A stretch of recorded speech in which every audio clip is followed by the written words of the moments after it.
Welcome to Gunpoint. This is Will Sanchez. My special guest today is Wendy Phaff. She runs for the Queen's Distance Runners. Indeed, I heard about Wendy from the captain. We have a new coach now, Wendy Phaff, from the Queen's Centers for Progress. She'll now be training runners that are just looking to get into running, get into marathon training. I'm thrilled to have Wendy as a guest. Thank you. I'm very excited to be here. Thank you for asking me on the show.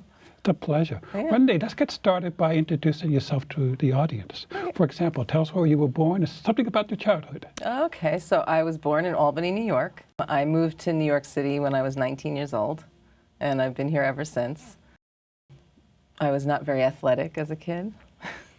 As a matter of fact, I failed gym in high school twice, almost didn't graduate.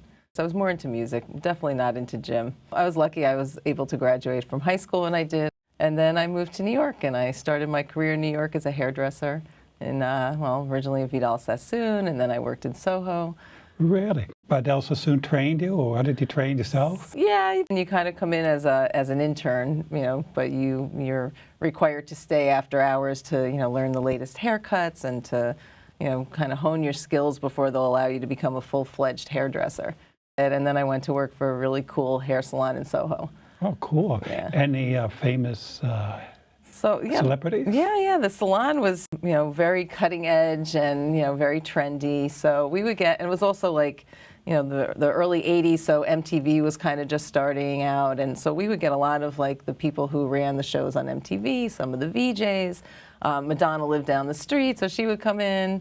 I was lucky and fortunate to work on Steve Martin's hair. I did a special hair for him for a show he was doing at Lincoln Center. Cool, comedian. Yeah. Who wasn't so funny.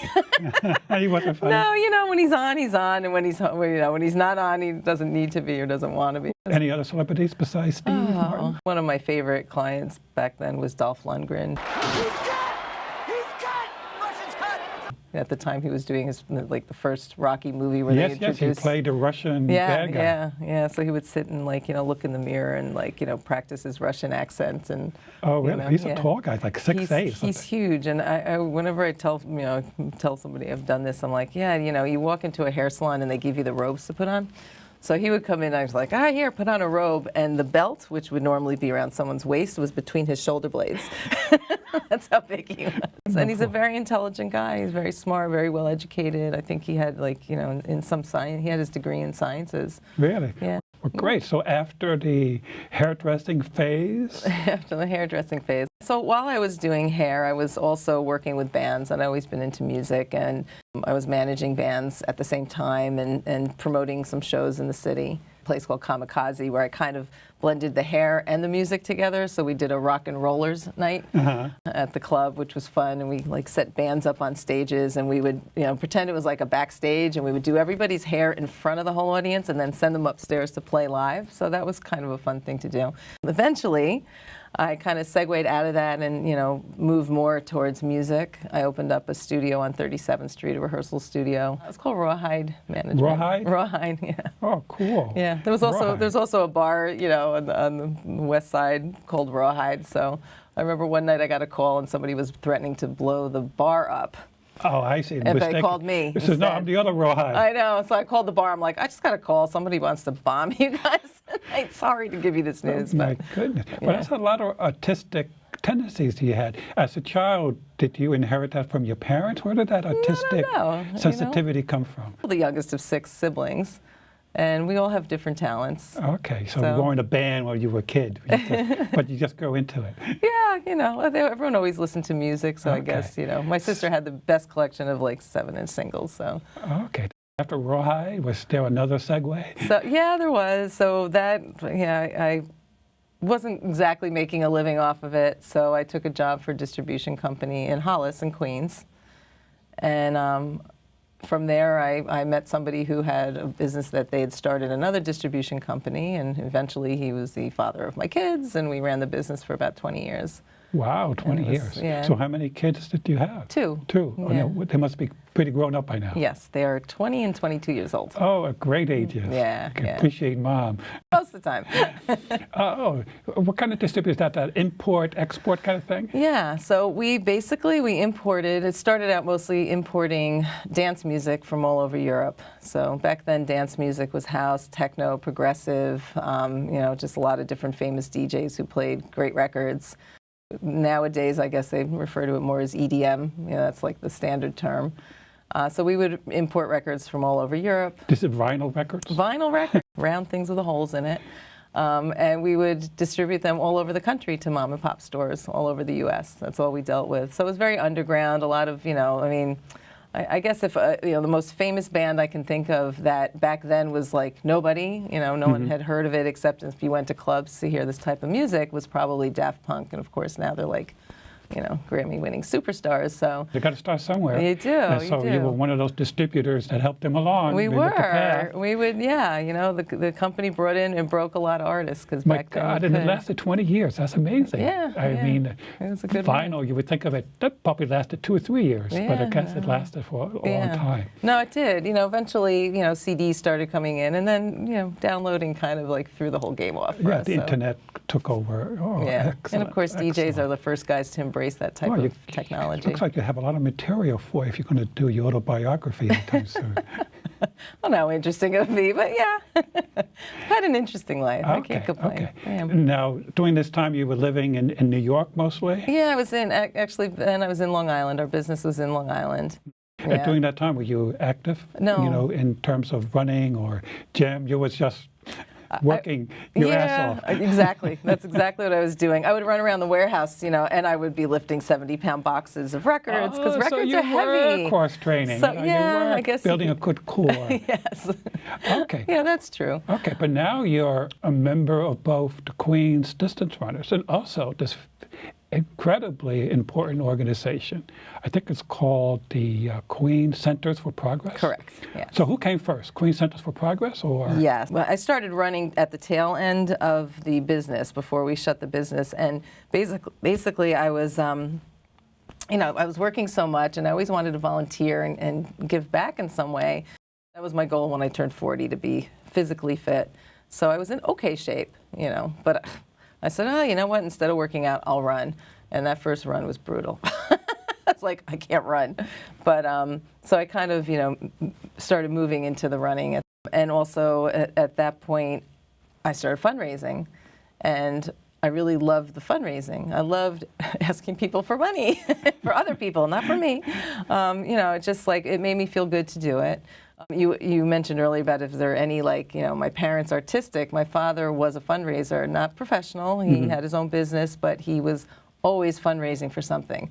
We would go places, and I never understood why people would run away when they saw him, because he was a pretty nice guy, my dad. He was a really top guy, but people would see him and go, oh, there's Leo Pfaff, I'm out of here. And it didn't occur to me until I was at a soccer game. I started raising money, and of course, who do you ask? You ask your friends, your kids' parents, your kids' friends' parents. Yeah. Exactly. So I would go to a soccer game with my kids, and, I would clear off the bleachers. Everybody would just clear out. Well, how did you overcome that? It's hard to ask for money, but when it's not for you, if you're raising money for somebody else and for people who really need it, it's an easy thing to do. You don't have to feel funny about it. There's a need out there, and I think the majority of people in the world give. I don't know too many people who don't give money to some cause or some charity. Right. So why not? The charity you're raising money for, whether it's Absolutely. And I decided, I'm going to get a job now in the fundraising field, and QCP, Queen Centers for Progress, had a position open, and I took it. What is QCP? Queen Centers for Progress is a Queens-based organization that provides person-centered supports and services for people with developmental disabilities. And the whole reason that we're there is to help people achieve independence, to increase community involvement, and mostly to improve the quality of life for the individuals that come to us for programs and for those services. So they would start young. I would presume their parents would bring them in to get the supplemental help. Exactly. QCP's Children's Center made a difference for Ashley and her 2 sons. Both my sons are speech delayed. Mason was worse than Alan. He didn't start speaking actually until we got him involved in Queens Center for Progress. I remember when we first moved here, everything was so overwhelming from Missouri. It was definitely a culture shock. And taking him anywhere, he was just so overwhelmed because he couldn't tell me how he was feeling or what he wanted. And being a young mom in a city, and I had no idea where I was going or what I was doing, and just having this little boy cry and scream and not be able to tell me what he wanted. And that is the worst feeling anyone could ever feel, especially a mother, not knowing what her son's really wanting. Queens Center for Progress has meant for Mason just being able to help him communicate how he's feeling and his needs. It has helped me as a mother be able to know what he wants. Today I feel like Mason is a little boy where you'd walk into a room and he will just captivate your heart. He will come up to you and he will talk to you. He will make you laugh. You will have no idea that he was this shy little boy that would barely speak maybe 5 words in his vocabulary. Now he has so many words. He will tell you a story. He will tell you a joke. He can write his name. He's learning the alphabet and numbers, and it's just amazing seeing his growth, and I can't wait to see what he's going to be like next year in kindergarten. I know that he would not be prepared for kindergarten if it wasn't for Queens Center for Progress and the hard work that they've done. How big an organization is QCP? We service on a daily basis. We provide services to over 1,200 individuals, and that is from 2 years old all the way up to seniors in their 90s. Seniors, so you've got a senior center as well. Yeah, we do. We have a day service program in Jamaica. Interesting. Now, does that include things like children with autism, Yes. Down syndrome? Basically, our agency is made up of, like I said, the Children's Center, we have adult day centers, we have residences, and it's only in Queens, all throughout Queens. So when people come to us and they need help, if we can't help them, we still coordinate and direct them to other areas. So we have a clinic, we'll do psychological screening for them, check out what's a good fit for them.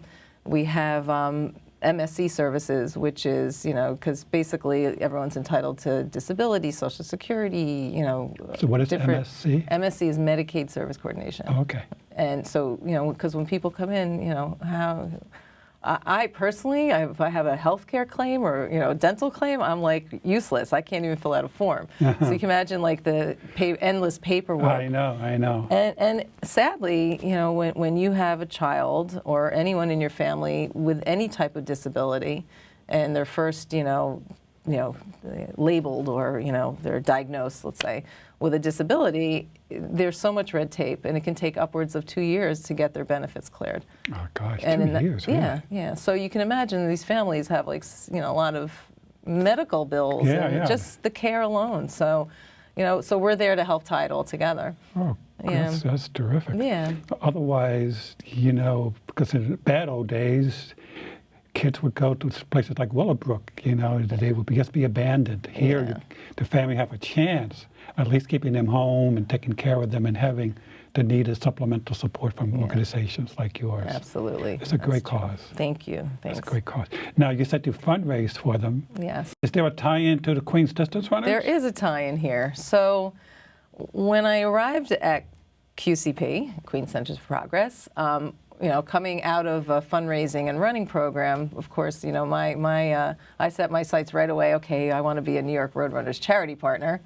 So I think I started working in 2010, like June, and in July I applied. And they're like, no, you have to apply next year. So we got into to the charity program for the New York City Marathon in 2011. That was our first year.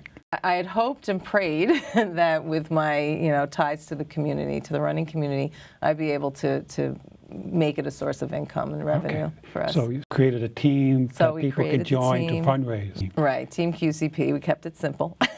Great name, Team QCP. And that's one of the shirts? That's the shirt. Oh, That's our official shirt.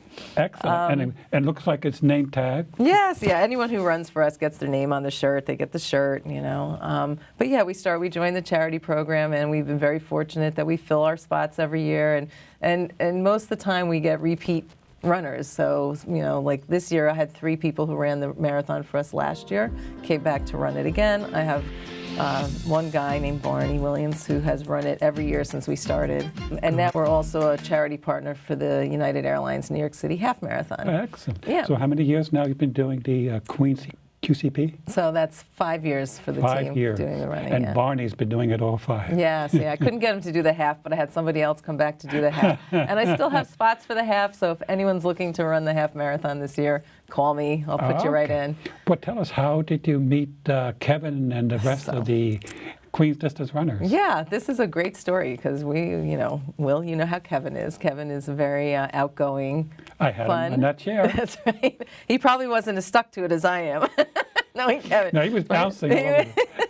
In 2013, I decided I'm going to, I'd been in Long Island, obviously raising my kids, and my daughter was in high school. So when she graduated high school, I decided, okay, I'm going to move to Queens. My biggest concern was, who am I going to run with? I had, all of my friends, the majority of my friends are people who I've met through running. I have some great running partners who have kept me going for, a decade. So it was really a concern, like, how am I going to swing this? I'm a social runner. And because I do the team QCP and I'm always doing outreach, I'm always on all the running groups, always posting, that I have spots, and I'm always promoting the charity program. So Kevin friended me one day. So I'm at work the next day. The phone rings and I pick it up and I go, hi, what's going on? He says, Kevin's here to see you. I'm like, Kevin who? He says, He's stalking you already. I know. He says, it's Kevin Montalvo. And I'm like, Kevin Montalvo's here? Okay, send him up. And I'm like, geez, I just met the guy on Facebook yesterday, and he takes his friending thing real serious. So sure enough, Kevin comes into our office in his running shorts and a little shirt on, and he's like, yeah, I just ran 8 miles to get here. I really wanted to meet you. And I'm like, I'm glad you're here. And, he's got such a big heart. And he really wanted to see the agency and see what QCP did. And, we've been partners ever since. Excellent. So you decided to join on the spot. Oh, yeah. There was never a question about And then eventually, as you know, all the team members has a code name. And yours was? The Joy. The Joy. I wonder Joy. why. I guess I'm a pretty happy person, so. Now, did it take Kevin a while, or was it almost immediate to come No, up? it took him a long time to come up with it. I was like, when is he going to come up with my name already? Oh, really? So I think it was after I ran Marine Corps this year that he came up with that code name. Okay. Kevin's very, very proud of you because, he introduced you to me as another coach to help the newbies. Yes. So one of your first assignments with QDR was to make the newbies feel welcome? Yeah, I do. It's a very interesting group because we have some very fast runners and we have some back of the packers. I'm one. Nothing wrong with that. No, not at all. And I've been running a long time. I've been injured too many times along the way. And I just take it easy. But I know what that struggle is like for new runners. And that pressure sometimes that when you're running with people who run faster and just trying to find your groove in running and to be a comfortable runner. Mm-hmm. So I kind of decided, what, I can't say I know everything about, running for sure. But the one thing I like to do is to encourage people and empower people and to help people through. And when I was with Team in Training, I mentored and helped people fundraise and help them get through the program. And, and I love doing that. And that's what I like to do. So when people who I see are pressuring themselves with running or, they're having a hard time or they're struggling and, people put so much pressure on themselves. So I like to alleviate that and make them feel welcome that, you don't have to be a 6-7 minute miler. You don't have to be a beast. Yes, you don't have to be a beast. You can only have one beast, yes. and that's taken by Mr. Medina. Yes, but there's room for everybody in the club. That's the main thing, is that we're here for everybody in Queens. Okay, so when does the Queens Distance Runners get together for runs? So we get together a lot. Right now, we have squads all over Queens who meet at different times. So if you go to the website, you'll see there's squad leaders in almost every neighborhood in Queens. And we're always looking to grow that. So the runs happen on the weekends and sometimes during, some are in the mornings during the week, some are in the evenings during the week. Anywhere from Forest Park, now we have Fort Totten, it's Bayside, we have a squad leader. So we're really getting into all the neighborhoods. My goodness. To make it convenient for people to run. You guys are relatively young, maybe 3 years old? Yeah, I think it's 2 years. 2 years old. Yeah. But you're almost in every corner of Queens. Yeah, that's Jackson Heights too. One of my favorite. Well, that's Kevin's area, so yeah, for sure. And there's definitely a need for it. And it is young, but these guys, and I'm happy to support them, You're to a be coach, there. you fundraise, and I guess you probably recruit them into your team, the QCP. Yes, the guys on the team have been great, and they have been very supportive for QCP. Excellent. When do you have your group meetings? Led by Wendy. Oh, so right now there's not an official led by Wendy. Last year I did Alley Pond Park on Wednesday. I tried to do Alley Pond Park on Wednesdays, and sometimes I got people to show up, sometimes I didn't. So now I need, I have to take a little bit of a step back, so I just join in on the runs. Well, you guys do all sorts of races. Yeah. Toys for tots.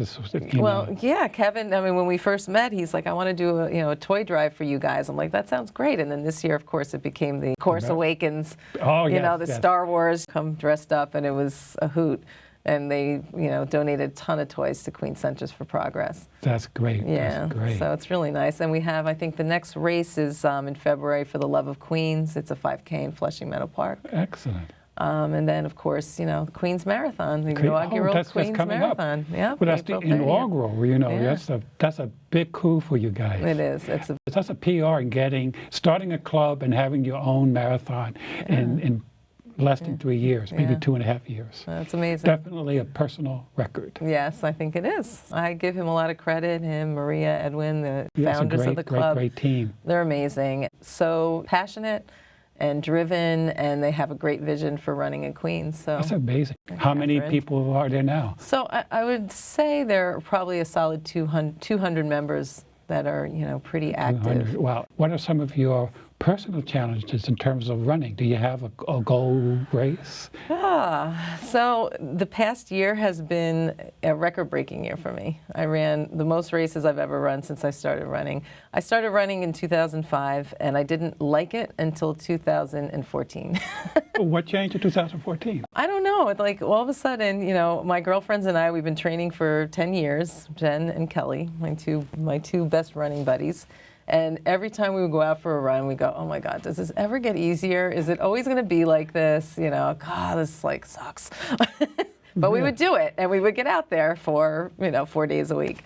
But it was just always hard. Yeah. And then I trained for New York in 2014. That was the first time I did the New York City Marathon. I was supposed to do it times before, but injury after injury. So I would have to say 2014 was the first year I was able to make it through the complete training without getting injured. So it added a little bit more enjoyment to the whole training process. And the challenge was to stay that way. And to continue to stay that way. No, was 2014 training mostly with Queen distance runners? So is that one of the variables that made it different? Yeah, having the support of the club was great. Did your nutrition change at all? Yeah. Well, while I was training for the marathon, I was a little bit better with how I ate. I was very aware of everything I was doing. I really was on it. And I had a great time. And I do a run walk. I know you do the Galloway. I do the run walk. It saved my body 10 years ago from falling apart as I got older anyways. So I did that religiously. I did it through the whole race. My time was, I had no expectations except to have a great time. And you had a great time. I had a great time. Well, it was that's that a great success right there. Yeah, and that was that freezing, windy, horrible day for the New York City that year. Yes, it was. So it was a 5:36 finish. I was fine with that. Oh, of course. Enjoyed it. That's what counts. So coming into this year, I made a huge change in my diet in the beginning of 2015. I totally changed the way I ate. My body changed as a result. My whole system changed. And I did a lot of races, and where speed never really, I was finish, I can go fast, I can go slow, but I still have, 15 miles to go. But, I started, you're running with people who run crazy times. And granted, a lot of them are a lot younger than me, but you can't help but get caught up and get excited about, a PR, which never really meant much to me before. So I think, the first time I ever placed, of course, as you get older, it's a little easier. You just have to outlive everybody else and outlast them. Well, wait a minute. You're still young. Don't give me that. I am. I'm I have my eyes set on qualifying for Boston when I'm 64. 64. That's a goal. That is a goal. I'm going to try to work towards that goal. Well, I'm very impressed that for 9 years, even though you didn't terribly enjoy it, you kept at it until it clicked for some reason. You know, the scenery, the diet, all those things make a difference. Yeah. The camaraderie.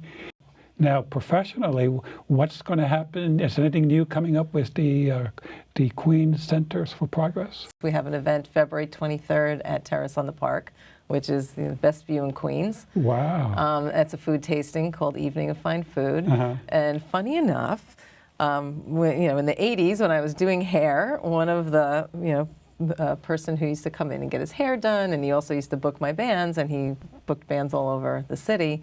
His son was on MasterChef Junior this last season. And my friend Tommy, I saw that his son was on the show, and we'd like to have celebrity guests, chefs, at the event. So I reached out, and so Jesse's going to be there from MasterChef Junior 4, season 4. So he'll be there cooking up something. And when is this event? This is on Tuesday, February 23rd. Excellent. So we got a lot of people that attended, and we got a lot of great restaurants lined up. So, Excellent. yeah, Excellent. it'll Well, it's be good to end on thinking of food. Always. All right. Well, thank you so much for coming in. Well, thank you for having me. It's a pleasure. It's a pleasure. Yes.